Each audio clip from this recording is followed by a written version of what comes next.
Bonjour, c'est Japanman et bienvenue dans cette vidéo lecture manga du mois de juillet 2026. Et pour le coup c'est une vidéo assez particulière parce que comme vous le voyez je vous ai même pas fait de suspense. Je m'apprête à vous parler de ce que j'ai lu ce mois-ci, c'est-à-dire les tomes 1 à 72 plus Gaiden de Naruto. Bon, il y a beaucoup de choses à raconter mais je vais commencer par ça pour que personne soit lésé. Dans cette vidéo lecture du mois, contrairement aux autres, je vais complètement spoiler. En tout cas je m'en empêcherai pas, c'est pas l'objectif mais je m'en empêcherai pas. Pourquoi ? Parce que vu que la vidéo est dédiée à tout Naruto, ce serait bête de se retenir d'en parler à ce moment-là quoi. Donc c'est 72 plus 1 tome de Naruto, c'est un vaste sujet. Pour que vous puissiez situer mon avis, je pense que je vais commencer par vous dire mon rapport à Naruto et pourquoi je me suis mis à lire ces 73 tomes dans le mois. Comme ça vous savez sur quelle base je vous parle. Bon, du coup mon rapport à Naruto, moi il est beaucoup moins grand que celui de beaucoup d'entre vous j'imagine. Je sais qu'il y a des très grands fans de Naruto. Et moi ça n'a jamais été spécialement le cas. Pendant longtemps Naruto ça a été exclusivement les 2 épisodes du DVD Happy Meal. Pour ceux qui voient de quoi je parle. D'ailleurs je l'ai encore et je voulais le montrer physiquement dans la vidéo, mais j'ai retrouvé tous mes DVD Naruto sauf celui-là. Après tu me diras, il y a les mêmes 2 épisodes dans ce DVD là, donc je les ai toujours les épisodes même si je retrouve plus le DVD. Donc voilà, moi Naruto, pas la série du cœur comme pour beaucoup de gens. Cette place est plutôt déjà prise par One Piece, Fairy Tail et Dragon Ball. Ce genre de gros shonen qui forge un peu ton amour du manga et des animés. Généralement c'est lié à toute une période et toute une manière d'être diffusé. C'est-à-dire que c'est le genre de truc généralement que tu regardes parce que par exemple c'était diffusé à la télé, et genre du coup tu te regardais des épisodes tous les jours en fait. Et vu que c'est des séries très longues, ça te suivait pendant des années. Donc forcément vous vous doutez que mon rapport à Naruto est pas forcément le même que vous si par exemple vous êtes fan et que vous avez suivi l'animé pendant des années. Parce que moi du coup c'était plutôt 2 épisodes du DVD Happy Meal et ensuite je vais voir mon épisode de One Piece quoi. Ou de Fairy Tail ou Dragon Ball. Ensuite au-delà de ça, au fil des années j'ai quand même lu des tomes du manga. Jusqu'à arriver au tome 28. Donc avant de commencer ce projet de relire tout Naruto, j'étais au tome 28. Et j'ai fini par accumuler petit à petit tout le reste des tomes, de manière à avoir la possibilité de tout me relire d'un coup au propre. Alors du coup, pourquoi Naruto ? Pourquoi pas Bleach par exemple, qui est dans une situation similaire, un Bleach qui est au tome 23, depuis des années ? Bah je dirais qu'il y a 2 raisons, alors il y en a probablement d'autres vu que ça s'est fait assez naturellement, mais les 2 raisons principales à mon avis sont celles-ci. Petit 1, l'impact culturel de Naruto est beaucoup plus grand. Désolé les fans de Bleach, mais je pense que j'ai pas besoin d'expliquer. Si tu vas dans ton rayon jouet, là c'est des Playmobil Naruto qu'il y aura,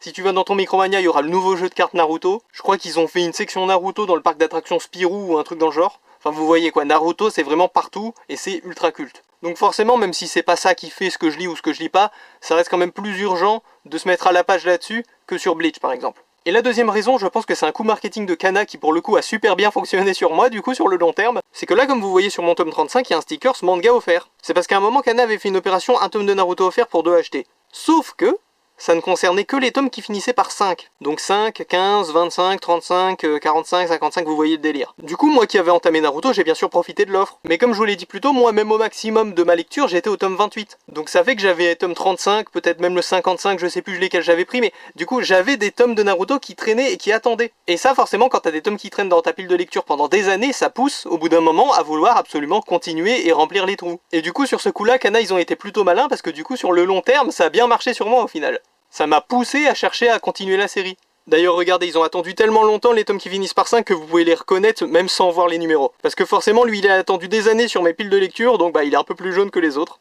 Donc voilà, c'est comme ça que je me suis retrouvé à me dire, il faut que je continue Naruto. Après gardez à l'esprit que tout ça s'est fait sur des années. Et quand je dis tout ça, c'est vraiment chaque étape. C'est-à-dire que vraiment le DVD McDonald's, j'ai eu il y a assez longtemps. Il a bien dû se passer quelques années avant que j'achète mon premier tome de Naruto. Ensuite, je suis pas allé direct au tome 28, ça s'est fait par étapes au fil des années. Et même pour réunir tous les tomes, ça s'est fait par étapes plus ou moins fortes au fil des années aussi. Donc on est sur un projet de longue haleine quand même. Un projet d'arrière-plan, parce que comme je vous l'ai dit, j'étais pas à fond sur Naruto, c'était pas mon truc. Mais un projet quand même de très longue haleine.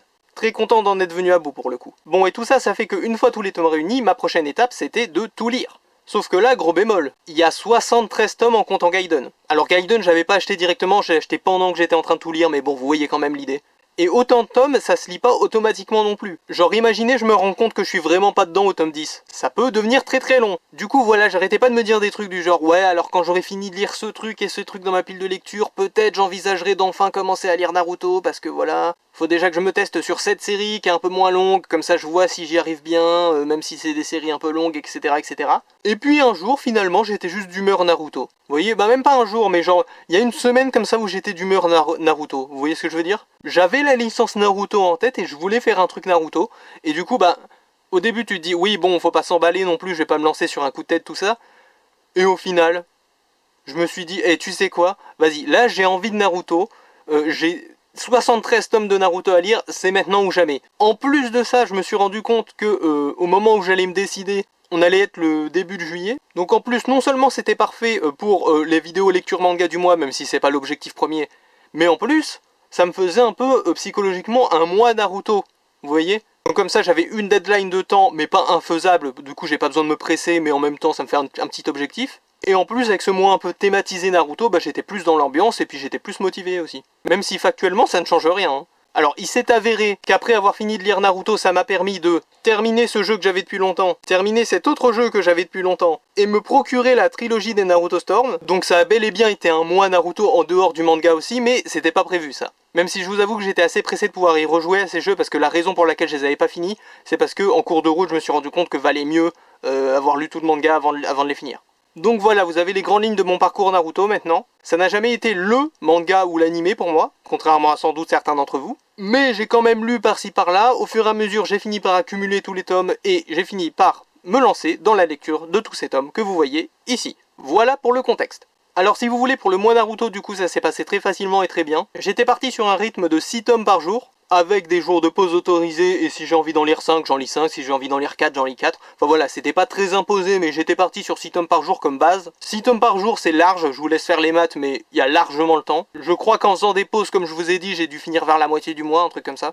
Et du coup, de ce que je viens de vous dire, vous tirez déjà une information, c'est que 6 tomes par jour, ça veut dire que c'était totalement supportable, si c'est ce que j'ai fait. Donc déjà, j'ai plutôt bien aimé, ça veut dire. Parce que tu lis pas 6 tomes par jour d'un manga que t'aimes pas, ça je vous le dis. Hein. Donc voilà, là on entre un peu dans le dur et dans mon expérience de lecture. Alors déjà un truc que je voudrais mentionner, parce qu'à mon avis si on commence Naruto aujourd'hui on s'en rend pas forcément compte, c'est que visiblement les anciens tomes ont plus de contenu. Parce que là ce que vous voyez par exemple, il y a des petites explications, il y a des dessins de fans français, et ça c'est parce que c'est un vieux tome de Naruto, mais dans les tomes plus récents j'avais pas ça du tout. Et donc c'est intéressant de voir que tout le contenu supplémentaire qu'avait apporté Kana a été visiblement supprimé dans les éditions plus récentes, ce qui est un peu dommage. Parce que du coup on a moins de contenu entre guillemets. En plus il y avait des trucs intéressants, je me souviens que j'ai appris dans un de ces trucs à la fin où il y avait des infos supplémentaires, que dans l'animé apparemment, Naruto en fait a continué, alors que le manga était fini, l'animé Naruto, parce que il voulait faire des fillers pour gagner du temps pour Shippuden. D'ailleurs l'animé Naruto est assez connu pour avoir beaucoup de fillers justement. Et en fait tu te rends compte assez facilement dès que tu essayes de te renseigner un peu sur l'univers, parce que par exemple il y a ce personnage qui est un réceptacle, qui s'appelle Fu. Et moi, quand il y a la scène où t'as tous les réceptacles qui disent leur nom à Naruto, je décide de retenir le nom de Fu. En me disant, je me demande s'ils ont fait une figurine de ce personnage-là, etc. ou quoi que ce soit, parce que Naruto c'est une très grosse licence, donc je me demandais à quel point est-ce qu'ils faisaient des figurines de tel ou tel personnage ou pas. D'ailleurs, j'ai la réponse, il existe une figurine de ce personnage et c'est la figurine Altaïa.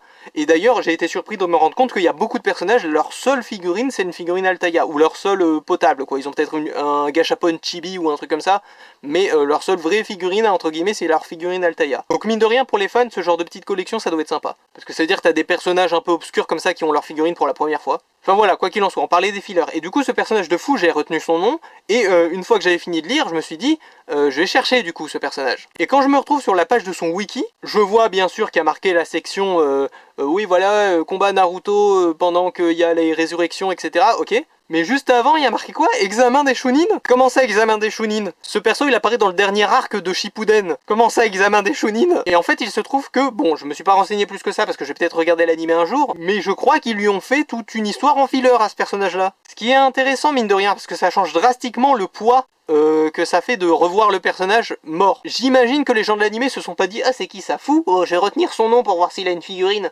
Non, ils ont dû se dire un truc du genre « Non, pas Fu! Oh là là, c'était mon personnage préféré dans le filler. » Encore que, si tu regardes que l'animé, tu sais même pas que c'est un filler, ça se trouve. Pareil, je crois qu'il y a le gars qui fait des bulles, il a tout un arc ou un truc comme ça. Donc voilà, c'est très intéressant de savoir que l'animé Naruto a pris des décisions drastiques concernant les fillers et que ça peut même concerner des personnages qui sont mineurs dans l'œuvre d'origine. Parce que si vous avez juste lu le manga comme moi, mais il y a longtemps, quand j'ai dit Fu, vous vous êtes peut-être dit « Attends, c'est qui ça, Fu? Ça me dit rien. » Mais si vous avez vu l'animé, quand j'ai dit Fu, peut-être que vous vous êtes dit « Oui, ah oui, je vois très bien, c'est ce personnage-là, il y a tout un épisode sur lui à tel moment, il y a tout un arc sur lui à tel moment. » Voilà, c'est pas la même expérience, mine de rien. Et, pour enfin parler du manga, j'en viens à un point sur les fillers.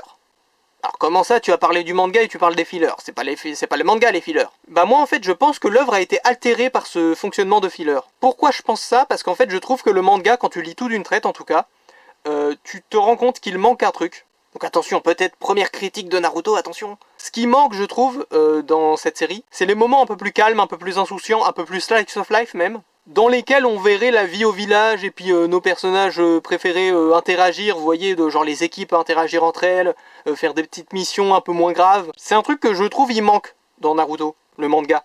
Et si je devais deviner, je pense que ça a été beaucoup influencé par le fait que dans l'animé, ils fassent des tonnes de fillers. Donc, s'ils font des tonnes de fillers, petit 1, dans l'esprit collectif des lecteurs et des spectateurs, ils connaissent déjà très bien ces personnages en fait, parce que des épisodes où ils font rien, où ils font des mini-missions, où ils collaborent entre équipes, etc., si tu regardes l'animé, il y en a eu des tonnes. Donc du coup, les gens qui ont le nez dans l'animé en même temps qu'ils lisent le manga, ils sentent pas ce besoin d'avoir ces petits arcs où les personnages juste y vivent. Parce que bah ils en ont eu 40 à la télé en attendant de leur prochain tome en fait. Et en plus de ça, du côté créateur, même chose. Tu sais qu'ils vont faire 40 fillers. Tu sais qu'il leur faut de la matière d'ailleurs pour faire 40 fillers, donc tu vas pas leur piquer sous le nez. Donc toi tu te concentres sur les gros trucs, les gros arcs. Ceux où il y a des guerres, ceux où il y a des morts, ceux où il y a des villages qui sont en péril, voire des pays, voire le monde au fur et à mesure qu'on avance dans la série bien sûr. Mais du coup, résultat, quand tu ne fais que lire le manga et que t'as pas une super grande expérience de l'animé, t'es surpris à quel point certains personnages sont sous les radars. Et par extension, certains liens entre les personnages. Certaines relations. C'est-à-dire que par exemple, si vous lisez uniquement le manga, ce que j'ai fait, Tenten n'existe pas. Tenten, je crois, dans tout le manga, a un combat contre Temari.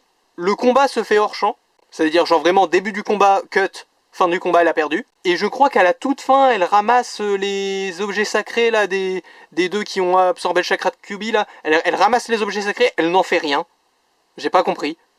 On dirait une piste de scénario comme quoi il voulait sceller Kaguya mais qui n'a pas été abouti. Genre vraiment à ce moment là je sais plus si c'est Madara ou Obito, mais il y a un des deux qui lâche les objets sacrés, il y a Tenten qui les récupère, ça ne va nulle part. Enfin voilà, je donnais l'exemple de Tenten, mais il y a plein d'autres persos et plein d'autres relations entre les persos qui, quand tu vois la licence Naruto de loin, tu te dis ah ouais, ces persos là ils sont trop potes, ces persos là ils se connaissent, ces persos là ils ont fait plein de missions ensemble, etc.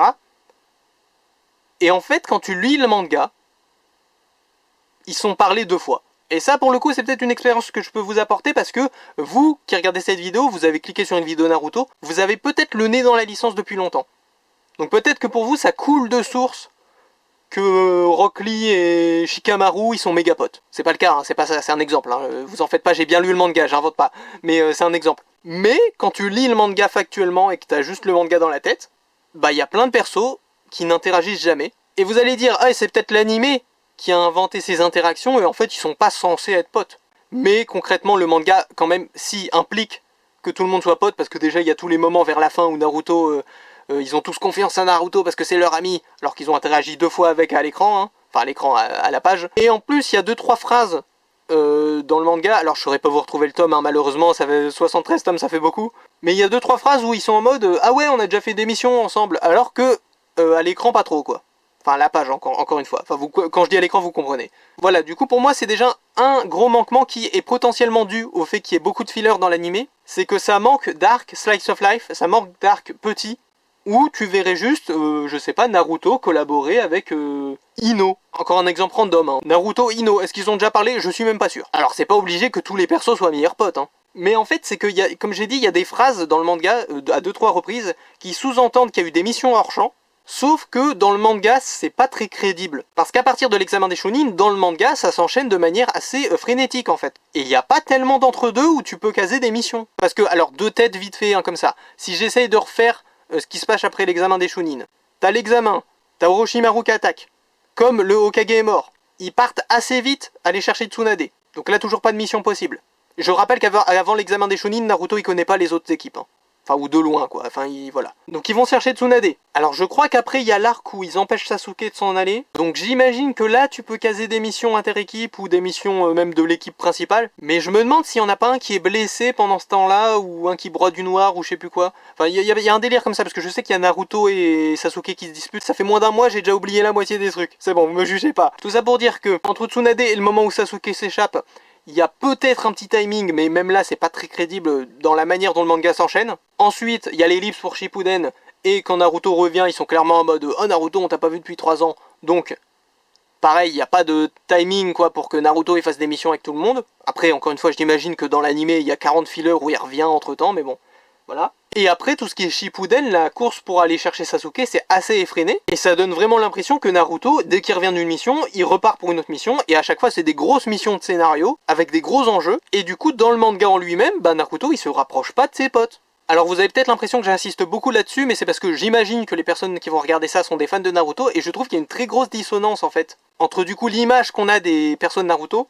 et la réalité du manga dans laquelle en fait ils interagissent très peu entre eux. Après vous en faites pas, j'ai bien compris que sur le papier, même si ça se case pas trop bien niveau timeline, ils sont censés avoir fait des missions entre eux hors champ, c'est ce qui est sous-entendu dans 2-3 dialogues. D'ailleurs l'auteur de Naruto aime bien utiliser le passé, alors on peut appeler ça des retcons, on peut appeler ça des révélations, ça dépend à quel point c'est bien fait j'imagine.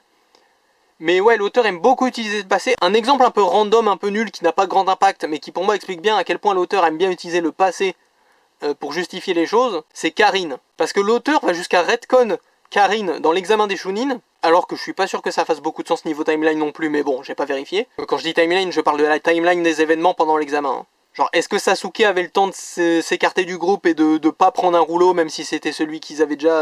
alors, il aurait pu l'échanger plus tard, j'en sais rien, enfin voilà quoi. Mais ouais, du coup, Karin... Pour justifier son amour de Sasuke, il faut la retcon dans l'examen des Chunin. Alors que c'est absolument pas nécessaire à faire. Elle aurait pu tomber amoureuse de lui plus tôt pendant la période où Sasuke travaillait pour Orochimaru.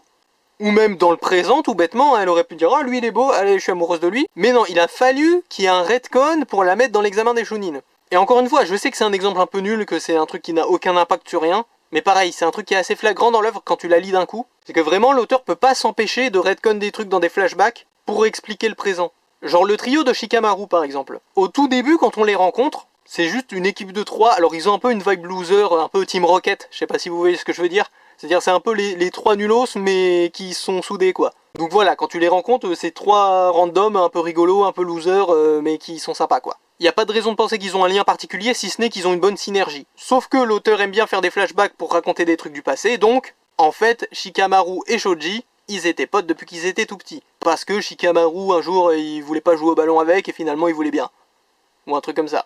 Donc ouais, pourquoi pas. Sauf que, au final, en fait, leurs 3 familles étaient liées depuis des générations, parce que l'auteur aime bien changer des trucs en faisant des flashbacks. Donc on est vraiment passé de ces 3 persos qui ont été mis dans une équipe random, a priori comme pour Naruto, pour équilibrer les forces ou je ne sais quoi, à, en fait, il y en a 2 qui étaient déjà potes depuis le début, à, en fait, leurs 3 familles sont liées depuis des générations. Et ça, c'est peut-être un peu dommage, parce que du coup, ça casse un peu, je trouve, les évolutions. De retcon le statu quo actuel depuis le passé.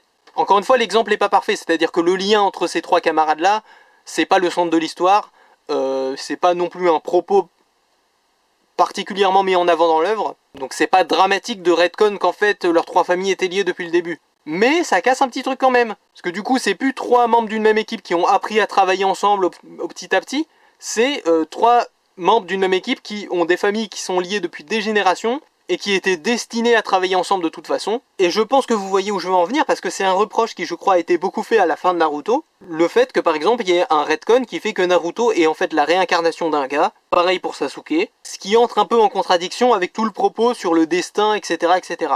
Voilà, il y a ce gag forcément de Neji. Parce que la bataille contre Neji au début c'est une bataille idéologique. Sur le fait que Neji pense que les forts sont forts et les faibles sont faibles et que ça sert à rien de se battre contre le destin. Et Naruto qui à ce moment-là dans l'histoire n'est qu'un gamin normal avec une malédiction d'un monstre dans son ventre. Et en mode non, tu dis n'importe quoi, il faut se battre contre le destin, tout est possible, il n'y a pas besoin d'être un génie, il n'y a pas besoin d'être quelqu'un de spécial. Naruto s'avérera finalement être le fils du 4ème Hokage, la réincarnation de basiquement un héros mythologique de la mythologie ninja, et une grande partie de ce qu'il a accompli découlera du fait que c'est le disciple d'un des 3 grands ninjas. Mais bon, après c'est un peu du réchauffé ce que je vous raconte là, parce qu'il y a beaucoup de gens qui ont fait ce reproche à l'époque, et j'imagine que c'est à relativiser quand même. Hein. C'est pas strictement impossible de faire une histoire sur combattre son destin tout en ayant un protagoniste qui a un grand destin, mais vous voyez ce que je veux dire quand même. D'autant que si on regarde bien, y a beaucoup d'autres gros shonen qui sont aussi victimes de ça. Sans spoiler par exemple, One Piece va vraiment de plus en plus dans cette direction. Avec le côté c'était un nobody au début de la série et au final il a 40 000 prophéties et autres avantages génétiques depuis le début. Enfin voilà, d'ailleurs en parlant de trucs qui se disaient beaucoup à l'époque, un truc que j'avais entendu revenir plusieurs fois, quand on était dans la fin de Naruto et que du coup beaucoup de gens en parlaient sur internet, c'était que le manga aurait dû s'arrêter à l'arc Pain. Pas aurait dû s'arrêter en mode l'auteur avait dit que ça devait s'arrêter. Non, non, vraiment genre les gens pensaient que niveau qualité ça aurait dû s'arrêter à ce moment-là. Genre après c'est devenu nul.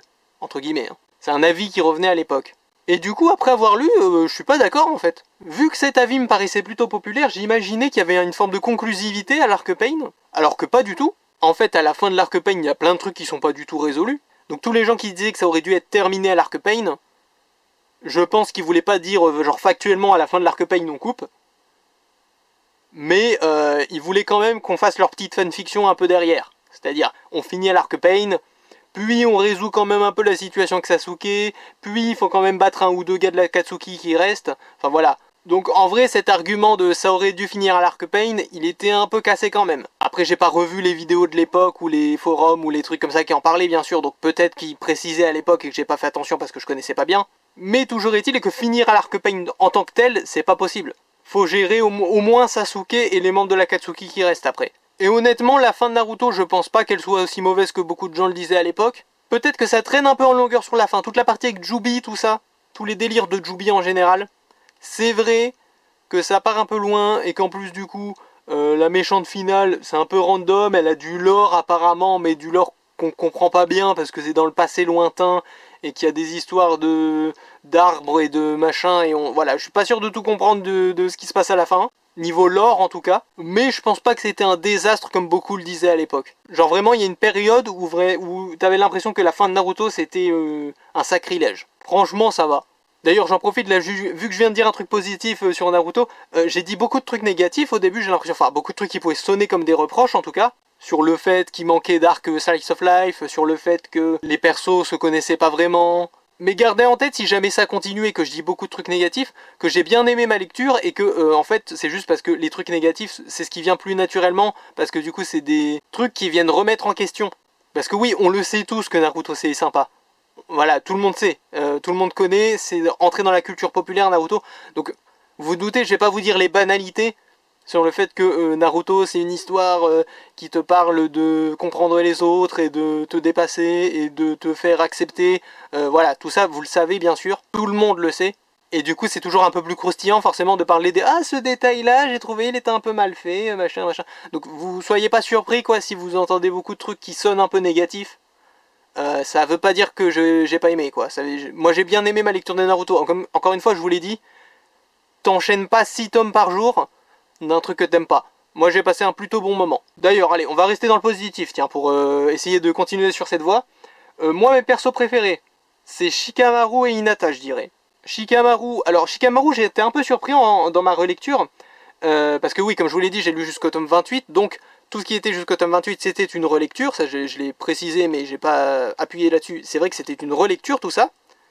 Et ensuite, à partir du 29, c'était une découverte. Donc voilà, dans ma relecture j'ai été un peu surpris de me rendre compte qu'en fait, parce que moi je croyais qu'avoir Shikamaru parmi tes persos préférés c'était un peu un délire à moi, quoi. Je me disais, alors je pensais pas être spécial parce que j'aimais bien Shikamaru, hein, attention, mais ce que je veux dire c'est que je me disais, moi j'aime bien parce que c'est le genre de perso que j'aime bien, voilà, c'est un peu moi qui suis dans le délire. En fait non, hein. En fait l'œuvre te le met bien en avant Shikamaru, hein. Genre je crois que c'est littéralement le meilleur de sa promo en fait. C'est le seul qui réussit l'examen, c'est lui le chef de l'équipe quand ils vont chercher Sasuke. Enfin quand ils vont l'empêcher de partir je veux dire. Je crois que c'est le seul, à part peut-être un des persos principaux, à solo un membre de l'Akatsuki. En plus c'est celui qui est immortel. Je crois bien qu'à plusieurs reprises dans le manga on dit un truc à Shikamaru du style « Ah tu ferais un bon Hokage ». Non franchement en fait le perso il est carrément mis en avant, hein. La série te le présente presque comme le meilleur ninja de tout Naruto, hein. Peut-être pas en termes de puissance mais genre individuellement. Genre c'est le ninja en fait. Donc le fait que ce soit un de mes persos préférés, c'était peut-être pas tellement ça venait de moi parce que c'est le genre de perso que j'aime bien. Peut-être que je me suis fait un petit peu influencer par la propagande du manga. Et du coup le deuxième perso que j'ai mentionné c'est Hinata, ça c'est plutôt le côté romance. Moi j'aime bien tout ce qui est romance, donc forcément le perso dont la caractéristique principale c'est qu'elle est amoureuse de Naruto. Je trouve ça trop mignon, moi ça me touche, donc c'est un perso que j'aime bien. Mais voilà, après c'est peut-être un peu représentatif aussi de ce que je disais, comme quoi ça manquait d'arc ou plus léger. Ou de moments plus slice of life. C'est-à-dire que Hinata, par exemple, c'est un personnage qui est amoureuse de Naruto. Il y a énormément de potentiel comique ou de potentiel romantique, enfin un peu mignon, tout ça, à mettre ça en scène. Et ça n'arrive que dans des moments sérieux.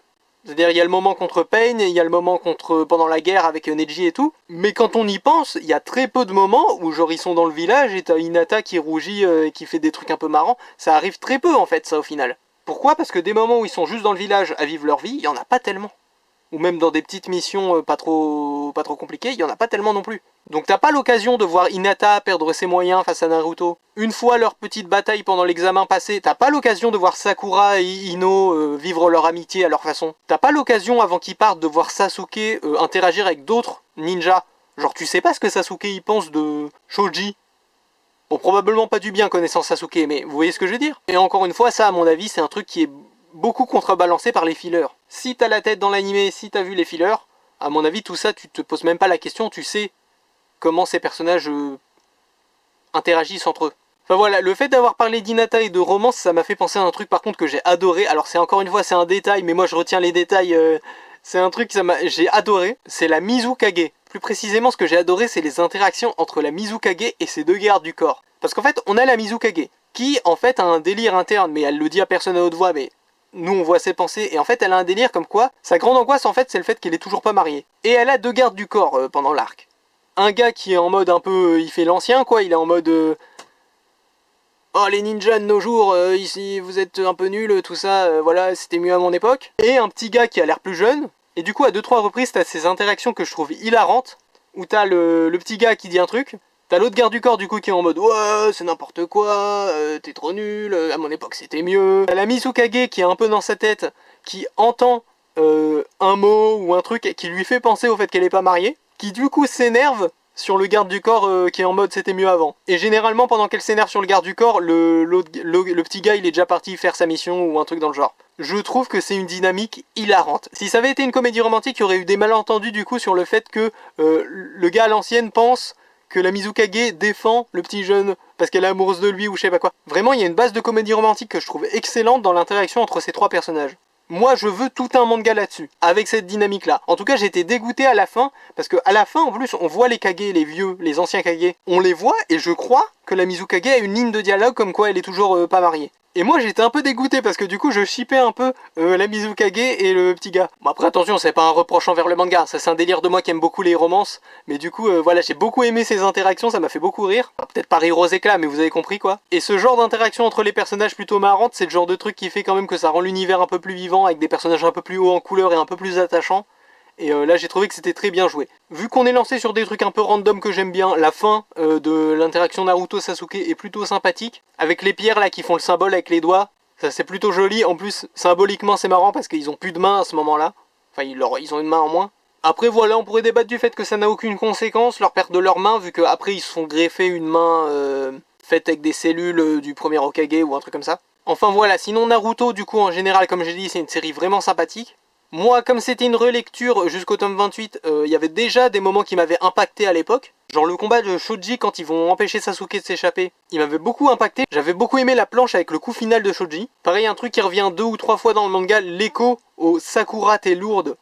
J'ai beaucoup aimé aussi. Ah d'ailleurs, vu qu'on parle du Sakura t'es lourde qui se passe vers le début du manga, un truc qui m'a beaucoup marqué aussi, c'est que en fait, les dialogues du tome 1, alors je parle du tome 1 parce que du coup, j'ai vu le DVD McDonald's à l'époque, je vous le rappelle, les dialogues du tome 1, sont exactement ceux de l'animé. Alors peut-être pas la virgule près, mais ce que je veux dire c'est que vraiment, tu peux lire le manga et avoir les dialogues de l'animé dans la tête, ça match super bien. Alors vous allez me dire, petit génie, c'est une adaptation, encore heureux que les dialogues soient les mêmes, mais les dialogues sont pas tenus d'être exactement les mêmes. Genre vraiment, moi comme j'ai vu plusieurs fois ces 2 épisodes du DVD McDonald's, ils sont un peu cultes entre guillemets dans ma tête. Vous voyez, j'ai bien les dialogues en tête. Bah, quand je lisais le manga, vraiment, je pouvais passer le dialogue dans ma tête en même temps. C'était la même chose. Je trouve ça super cool qu'ils aient aussi bien synergisé entre les dialogues de l'animé et les dialogues du manga. C'est ça que je voulais dire. Voilà, sinon, alors je m'excuse d'avance si c'est un peu décousu, hein, je vois que je saute d'un point à un autre, mais en même temps, c'est la vidéo Naruto sur ma chaîne, donc je vais être sûr de pas oublier un truc dont j'avais envie de parler.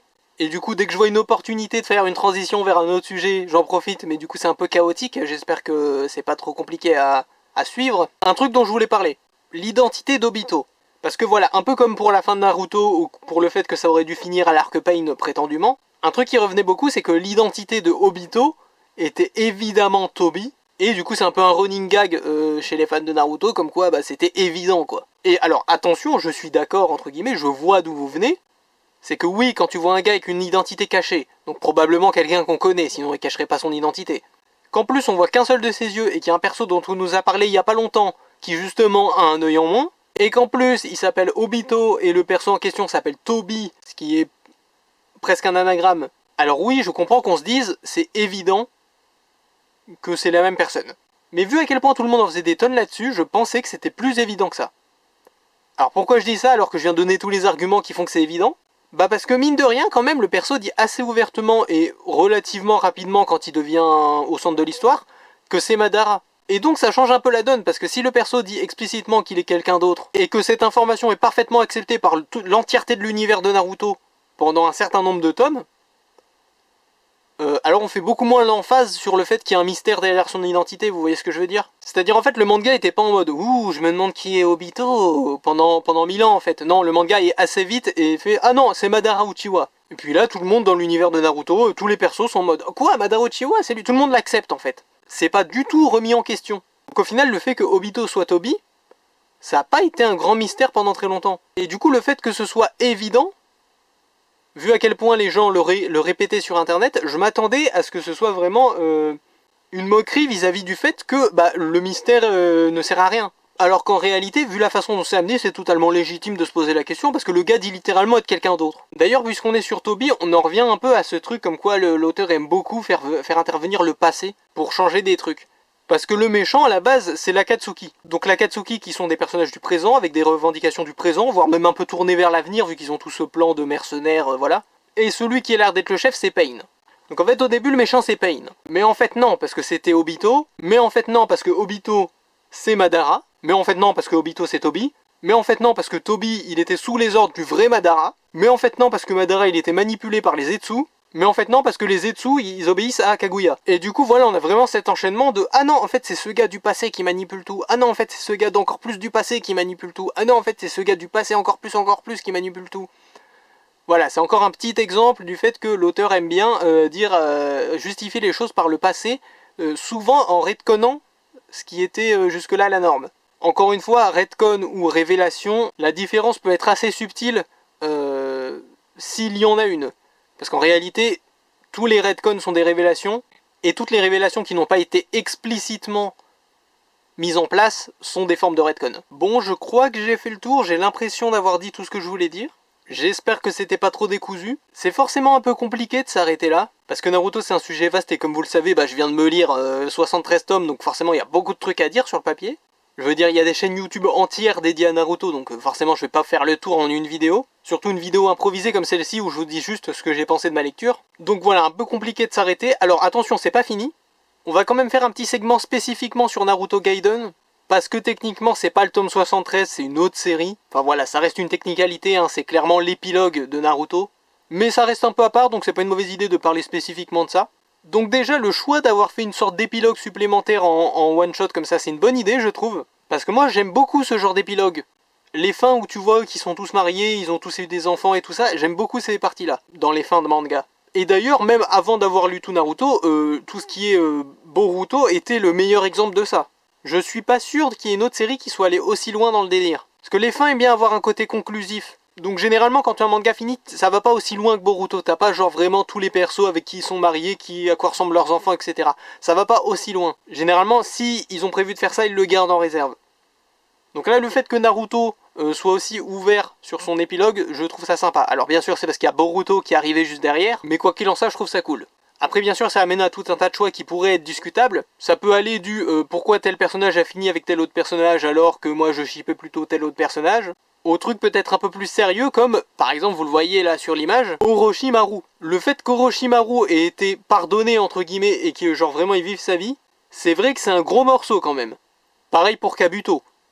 Le fait de lui confier un orphelinat, alors dans son parcours de personnage ça fait beaucoup de sens et c'est très joli, c'est une très belle fin pour le personnage. Mais in-universe, Orochimaru et Kabuto, je leur confierais pas grand-chose à moi. Genre Orochimaru, il avait plusieurs bases d'expérimentation humaine, avec des dizaines, si ce n'est des centaines de prisonniers dans chaque base. Et même genre pour un sacrifice que Orochimaru comptait utiliser pour changer son corps, ils hésitaient pas à les faire s'entretuer. Ils s'entretuaient littéralement pour que le vainqueur soit sacrifié. Hein. C'était ce tiers de folie. Donc ouais, le fait que Orochimaru se balade tranquille et que Kabuto gère un orphelinat, ça fait un peu bizarre. D'autant que le problème de ce tome, le méchant de ce tome, entre guillemets, c'est la faute d'Orochimaru. Enfin moi, la partie qui m'a le plus choqué, c'est le moment où t'as Sarada qui, à un moment, s'en va un petit peu pendant qu'ils sont dans le repère d'Orochimaru, et va de son côté. et genre Naruto ne la rejoint pas tout de suite. Genre d'où tu laisses un enfant, d'ailleurs l'enfant de Sasuke, donc genre y a son père qui est là pourtant, hein, tu laisses ton enfant se balader dans le repère d'Orochimaru. Genre d'où tu gardes pas ton œil dessus H24 dans le repère d'Orochimaru. Je veux bien qu'il soit devenu gentil, plus ou moins, mais quand même, normalement tu devrais pas cligner des yeux de peur qu'il te le capture et qu'il t'en fasse un petit sujet d'expérience. D'autant plus qu'elle a les Sharingan, hein, c'est une Uchiwa, donc un bon sujet d'expérience. Orochimaru il aime bien ça. Et le gars qui s'est littéralement fait mordre par Orochimaru quand il avait le même âge, il surveille pas sa fille. Enfin voilà, après je veux bien, c'est un monde de ninjas. La plupart des persos qu'on connaît sont des meurtriers concrètement, hein. Les ninjas c'est des assassins à la base. Hein. Mais bon quand même quoi. Après voilà, pour partir sur Boruto, Boruto je suis très curieux de voir ça parce qu'en fait comme je vous l'ai dit l'auteur, alors je sais plus, je crois que Masashi Kishimoto a travaillé sur Boruto mais pas l'intégralité. Je crois qu'il a fait, un moment il a repris le truc je crois mais c'est un autre auteur qui fait Boruto, il y a un délire comme ça. Mais bon ouais comme je vous disais dans Naruto il utilise beaucoup le passé, il aime beaucoup utiliser le passé. Le passé des personnages avec des flashbacks qui retconnent et tout ça, mais aussi le passé du lore de l'univers de Naruto. Il y a beaucoup de trucs avec Madara, il y a beaucoup de trucs avec le premier Hokage et tout ça, surtout vers la fin. Et plus loin avec Kaguya, il y a même des trucs du lore encore plus loin. Mais du coup c'est très intéressant pour moi d'imaginer Boruto, parce que si Boruto fait un truc dans le même genre, en utilisant beaucoup du lore, cette fois ce sera le lore de Naruto. Et c'est un lore qu'on maîtrise beaucoup mieux et auquel on est beaucoup plus attaché que le passé du monde de Naruto qu'on connaît forcément beaucoup moins. Donc pour le coup, une série Boruto qui aurait comme base le lore de Naruto,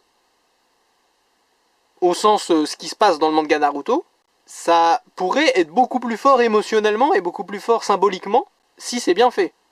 Donc pour le coup Boruto ça m'intrigue pas mal.